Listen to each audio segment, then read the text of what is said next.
Hi, my name's Richard O'Neill. I'm a storyteller and a writer, and I'd like to share a story with you now from my latest book called Mr. O'Neill's Weird and Wondrous Tales from the North, Volume 1. These are a collection of stories which children and teachers around the country have asked me to put into a book, and I'd like to share one called Jelley with you now. People are always asking me where I get my ideas for stories and books from. Some people think I'm going to give them a really long or complicated answer. I don't, because the truth is I get most of my ideas from the things that happen in my life, and especially the people I meet on my travels. I don't know about you, but I find people fascinating, because when you think about it, we're all unique. Even identical twins will be slightly different in the things they like and don't like. One of the most fascinating people I know is my mother-in-law. I've known her for a very long time, and she's now an older lady, but she's still a lot of fun.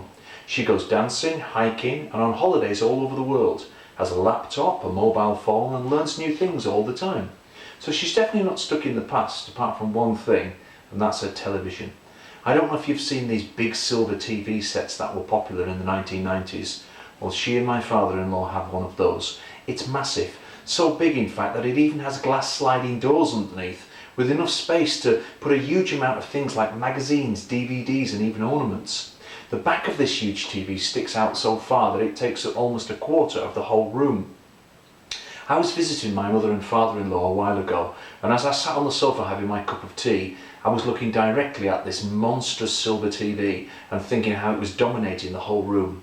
I looked at them both and said, "You know what would be good in this room?" They looked at me quizzically as I said, "A flat screen TV."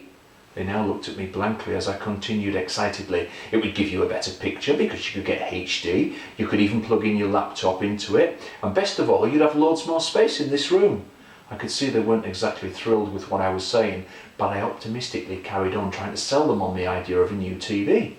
I said, "I know a place where they do them at a really good price, and they'll deliver it for you, they'll hook it up to the aerial, they'll tune it in and even take away the old one for you. What do you reckon? Shall I give them a call?" She and my father-in-law both looked at me in horror and said, "We've only had 2 television sets in 30 years. He said, "We can get every channel on that television." "Yes, I know," I replied, realising that I was probably fighting a losing battle, but not wanting to give up. I said, "Perhaps now would be a good time to change before the old one breaks. And don't forget, you could get even more channels on the new one." They both just shook their heads, and I knew they weren't going to change their mind. Then they surprised me by saying that they'd decided to advertise for a lodger for their spare room, and could I help them to write out an advert, which I was happy to do. And when I'd finished, I couldn't stop myself from saying, "Perhaps the new lodger could live in the silver telly, it's big enough." We all laughed at that, although I don't think they thought it was as funny as I did. Mind you, that happens to me a lot. As I walked home from my mother-in-law's, my mind was working on all of the things that we talked about, and by the time I got home, I had the idea for this story. I did a little bit of work on it that evening, first in my notebook and then on my computer.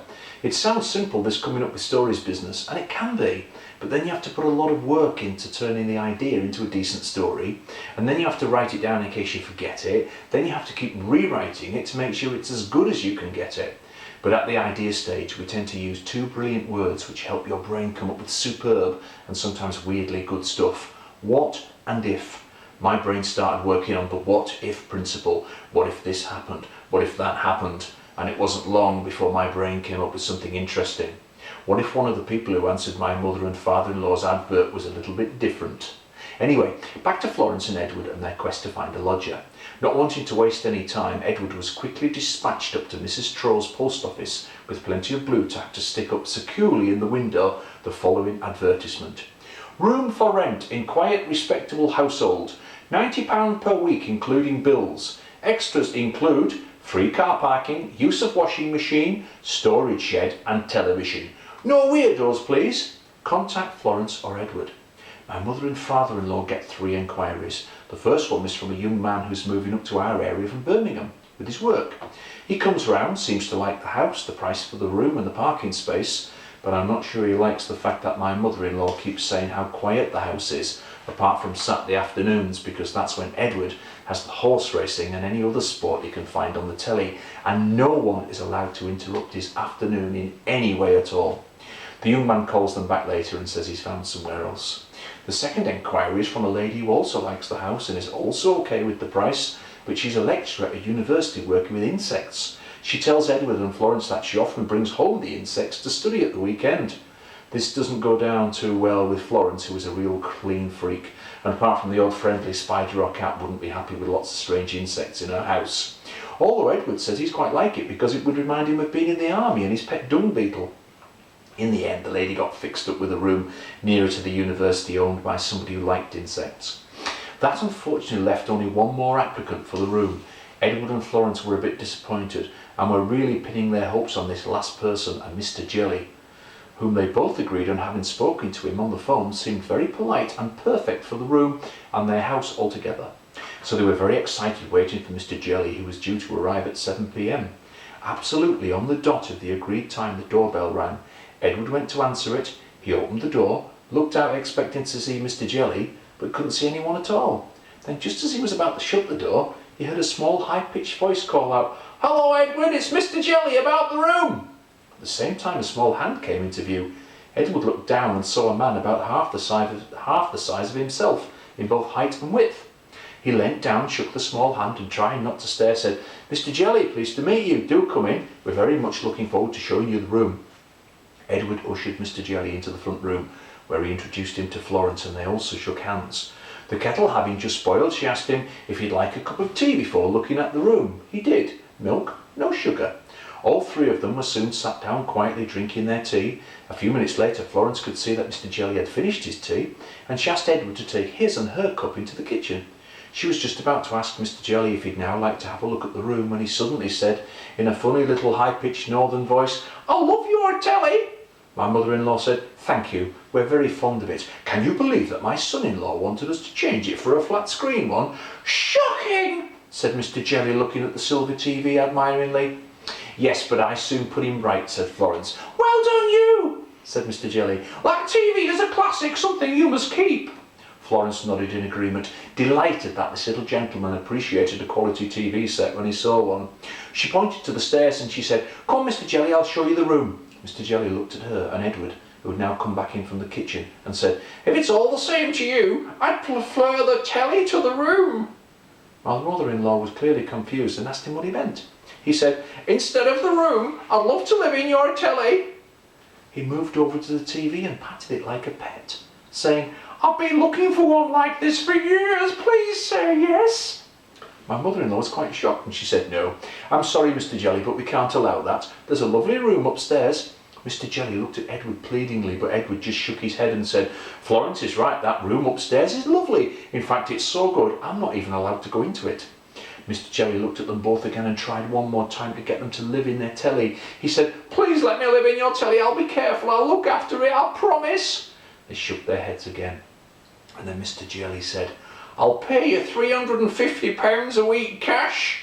Edward leapt forward and shaking Jeff Jelley's hand vigorously said, "Welcome to the family, Jeff." And so Jeff moved into the TV. But things didn't go as smoothly as Jeff had promised. My mother-in-law's a huge Coronation Street fan, and when it's a Coronation Street night, which seems to be almost every night, she has a very precise ritual for watching it.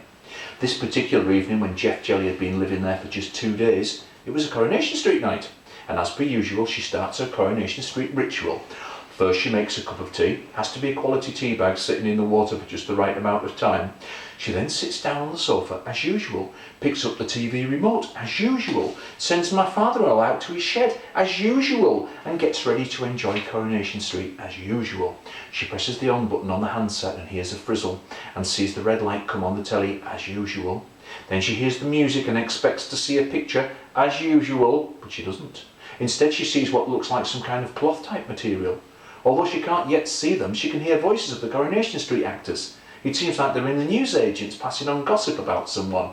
Florence walks up to the telly and on closer investigation realises that Jeff has put some curtains on the inside of the screen, and that's why she can't see the programme. She shouts, "Jeff, Jeff," while banging on the TV. He shouts back, "What?" She shouts, "I can't see my programme for this material." He shouts, "It's not material, it's curtains, and please go away, I'm getting changed." She shouts, "I'm trying to watch Coronation Street." He shouts back, "Watch it later." She shouts, "I want to see it now." He shouts back, "Yeah, well, I'll read it first." Then she decides if she can't see it, He's not going to see it either, so she flicks the channel over to a random number, and suddenly the curtains come open and she sees Jeff standing wrapped only in a towel, shouting and then screeching at the top of his voice. She soon finds out why. She's flicked him into a wildlife documentary, and Jeff is now trying to outrun a very annoyed lion wearing only a shower cap and a small towel. Jeff, not the lion, is wearing these, just in case you were wondering. Florence is now panicking and frantically trying to change the channel back using the remote, which unfortunately is not responding, mainly because Edward has used the batteries for something else and put them back in almost flat. Edward comes running into the shed after hearing all the shouting. He sees Florence freaking out with the remote control. She shouts, "Look!" and points at the TV as Jeff is trying his best to outrun the lion. "Edward, do something now!" Fortunately, Edward is known for keeping his cool in difficult situations. And he has been in the army, so he knows stuff. He immediately assesses the situation and tries frantically to remember what to do if a lion is chasing you. He shouts, "Climb up that tree behind you, Jeff, hurry up!" Jeff climbs the tree, and even though he's perched on a thin branch, looks very pleased to be safe for the lion for now. Edward pops up to the shops and buys some new batteries for the handset and flicks it back to Coronation Street. Now Jeff is sitting in the Rover's Return pub, where he waits until the programme has ended before finishing his shower. I don't think this will be the last adventure Jeff Jelley has inside that telly. What do you think? Until the next adventure, I have included below the start of a rhyme about Jeff. See if you can add to it. Jeff Jelley, lives inside my mother-in-law's telly, loves to walk down Coronation Street in his little slippered feet. Got not a worry, got not a care, as he relaxes in the mastermind chair. Jeff Jelley, lives inside my mother-in-law's telly. The end for now.